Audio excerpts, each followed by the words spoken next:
Semuanya, Assalamualaikum warahmatullahi wabarakatuh. Perkenalkan, nama saya Ismail dengan NIM 8594675. Saya seorang mahasiswa Prodi TGSD di Universitas Terbuka. Pada kesempatan kali ini saya akan menyampaikan materi tugas ketiga materi yang saya bahas berkaitan dengan konsep dasar pendidikan menurut Ki Hajar Dewantara, yang kaitannya sangat erat dengan pemahaman kita tentang hakikat ilmu dan tujuan pendidikan itu sendiri, seperti yang banyak dibahas dalam modul filsafat ilmu. Adapun pemaparan saya nantinya akan mencakup 4 hal utama, yaitu makna pilar dalam pendidikan, prinsip dasar Ki Hajar Dewantara, yang ketiga analisis relevansi dan tantangan di era digital, dan keempat refleksi dan jawaban masalah pendidikan. Nah, dalam konteks pendidikan, istilah pilar itu artinya sama.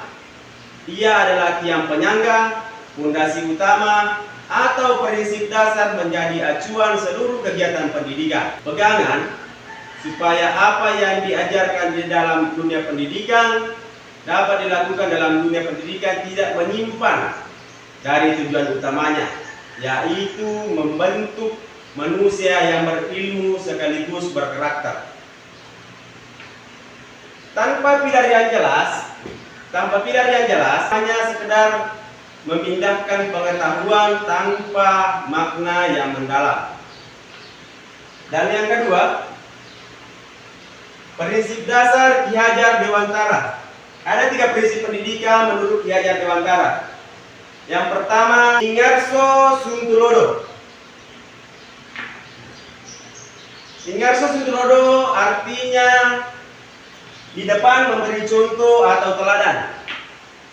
Ini mengajarkan bahwa pendidikan atau guru itu bukan hanya orang yang berbicara atau menyampaikan materi saja, tapi wajib apa yang dikatakan harus sejalan dengan apa yang dilakukan. Nilai-nilai baik, etika, dan cara berpikir yang benar harus ditunjukkan lewat perilaku nyata, karena peserta didik itu lebih banyak meniru daripada sekedar mendengarkan. Kedua, Inmadia Mangunkarso, artinya di tengah membangun kemauan atau semangat. Inmadia Mangunkarso artinya di tengah membangun kemauan. Di sini pendidik tidak berdiri jauh di atas atau hanya memberi perintah, tetapi berada di tengah-tengah. Prinsip ini sejalan dengan pandangan filsafat bahwa manusia adalah makhluk yang punya potensi, dan tugas pendidikan adalah menumbuhkan potensi itu, bukan orang yang selalu bergantung pada orang lain. Dan ketiga,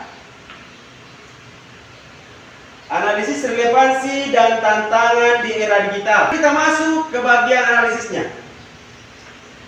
Di modul ini kita belajar bahwa ilmu. Nah, bagaimana kedudukan ketiga prinsip tadi di era digital seperti sekarang? Mana teknologi merubah hampir semua sesi pendidikan, mulai dari cara belajar sampai cara kita berkomunikasi. Relevansinya dalam prinsip dan menyampaikan hal yang benar menjadi contoh langsung bagi siswa. Dan prinsip kedua, Inmadia Mangunkarso, literasi digital dan kreativitas siswa baru akan tumbuh kalau guru rajin membangun kemauan itu. Dan prinsip ketiga, Tukuri Handayani, dan yang kedua, menyaring informasi salah atau hoax. Tantangan terbesar rasa hormat atau sifat yang cenderung sendiri, menerapkan nilai-nilai luhur di tengah arus budaya asing dan informasi yang tidak terfilter itu sangat besar. Tukuri Handayani agar siswa bisa lebih mandiri. Dan poin yang keempat, siapan kita menghadapi perubahan zaman. Kalau kita merenungkan isi modul ini, ternyata jawaban dari masalah itu sudah ada dalam ajaran Ki Hajar Dewantara. Poin 1, masalah karakter. Nah, masalah karakter dan akhlak. Masalah karakter dan akhlak dijawab lewat prinsip ingat sosum tulodo. Peran pilar pendidikan ini sebagai dasar filosofis supaya kita bisa memanfaatkan ilmu dan teknologi yang benar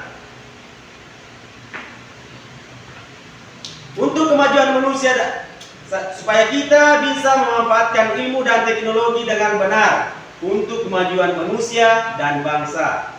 Nah, itulah pemaparan singkat saya mengenai makna prinsip dasar, relevansi, serta refleksi penerapan pilar pendidikan Ki Hajar Dewantara.